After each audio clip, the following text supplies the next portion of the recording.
opposite providing two scale dimension plans. I don't have my pointer, but if you look at on your drawings on this C102, wherever it borders the other areas, there's a dashed line that actually is the setback line. It's shown on there on the property where it is as to where it's to be. The other thing is, and I've had the privilege, frankly, of answering a lot of questions over the last several weeks. And I would like to think out of that, I'm assuming that all this stuff is being made as a part of the record, such that by my count, we have over 100 pages of correspondence from my office personally answering at this juncture over 250 inquiries as relates to this. And I would also tell you that they've all been answered within 2 business days of when they were presented to my office. So it should be in a timely manner, and all of that should be readily available. We are absolutely aware of the restricted covenants as relates to the contaminated soils. We did not show them on the drawing because the instruction that Alvarezi has is we're going to abate it. In other words, we're not going to leave the eggy stuff there. We're not going to work around it. We're going to get rid of it. So there's no reason to show, that it's going to be there in the long run. And that's what I was going to talk about. Frankly, as you talk about the process, before we can get, we're going to make improvements on greater than 1 acre of space. Before you can do that, you have to have a land disturbance permit. Before you can have a land disturbance permit, you have to have current phase 1 and phase 2 environmental evaluations of the property. They don't exist today.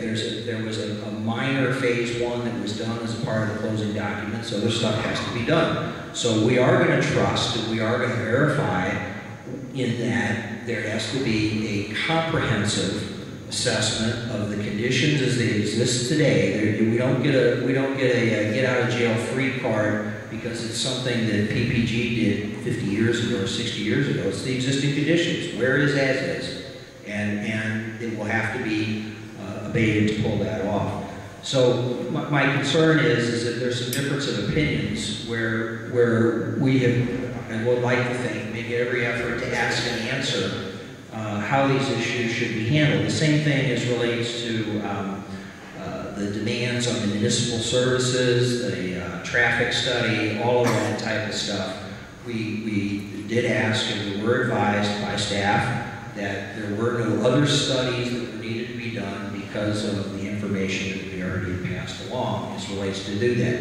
In this particular, because it was brought up, I want to emphasize again that if fire protection water is needed for this site, it will not be connected to the municipal water system. We will use self-contained systems on site. Frankly, it'll come from the pipeline water. That'll fill the tank and that'll be used for the fire system.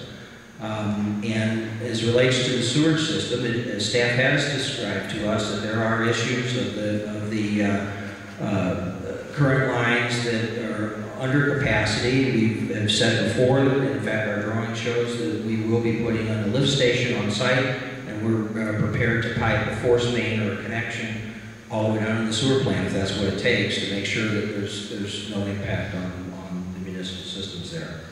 As relates to fire, hot liquids, molten iron ore, it could catch something on fire if there was something there to catch on fire. The point I was trying to make is these buildings will be constructed of non-combustible materials. We've got concrete, we have steel, we have all that type of stuff. It's not the case where it would be exposed to combustibles.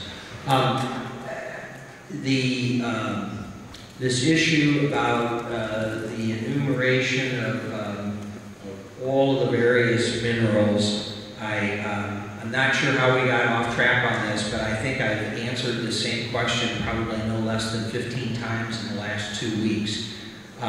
There's only one product that's going to come onto the site. It's the magnetite iron ore. It's what we have a sample of. It's what we have a material data sheet for. That is what's going to happen here.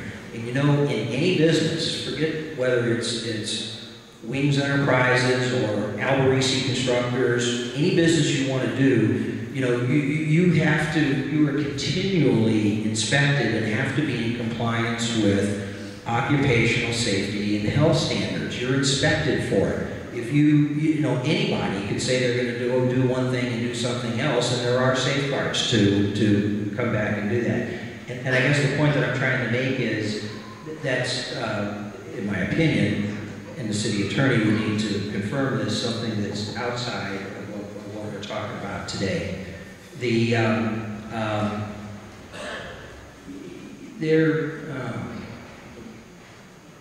trying to think. Oh, we have shown the one easement that is current as relates to the property. I have been advised by the city attorney and Wing's attorney that the issue of being able to cross that easement, if you will, underground or overhead if we needed to, has been asked and answered in terms of legal briefings on the matter, such that that's not an issue.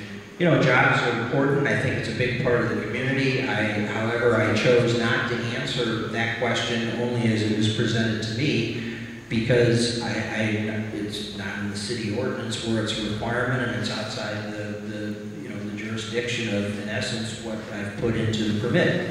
It's the same thing with the pipeline. Besides the fact that the pipeline's not in my contract, which doesn't really matter to me, it's outside the boundaries of what we're asking for a permit for.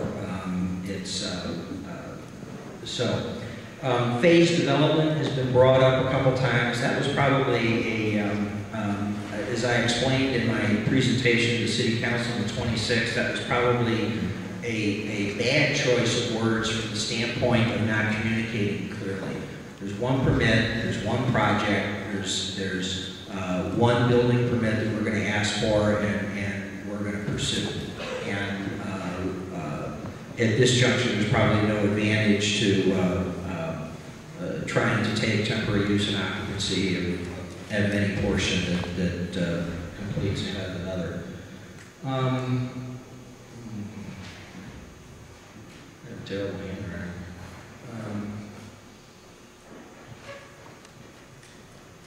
You know, the parking calculations, as I brought up before, the access in and out of the site. Again, it's my opinion that those are normally and customarily dealt with when the building permits are applied for and when the various public officials will weigh in when we get down to that point. I don't know. I think that maybe, if there's anything else I need to clarify, you can certainly ask me. Nothing's jumping out at me right this minute. Thank you.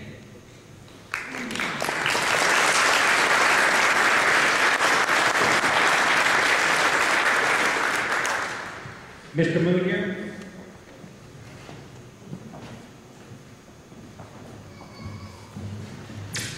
Mr. Mayor? Yes, sir. By the time I got back to my seat, I was advised that my associates would like to make a couple comments as related to the legal things on behalf of Wings. I'm not a technical guy, even though everybody thinks I'm a lawyer.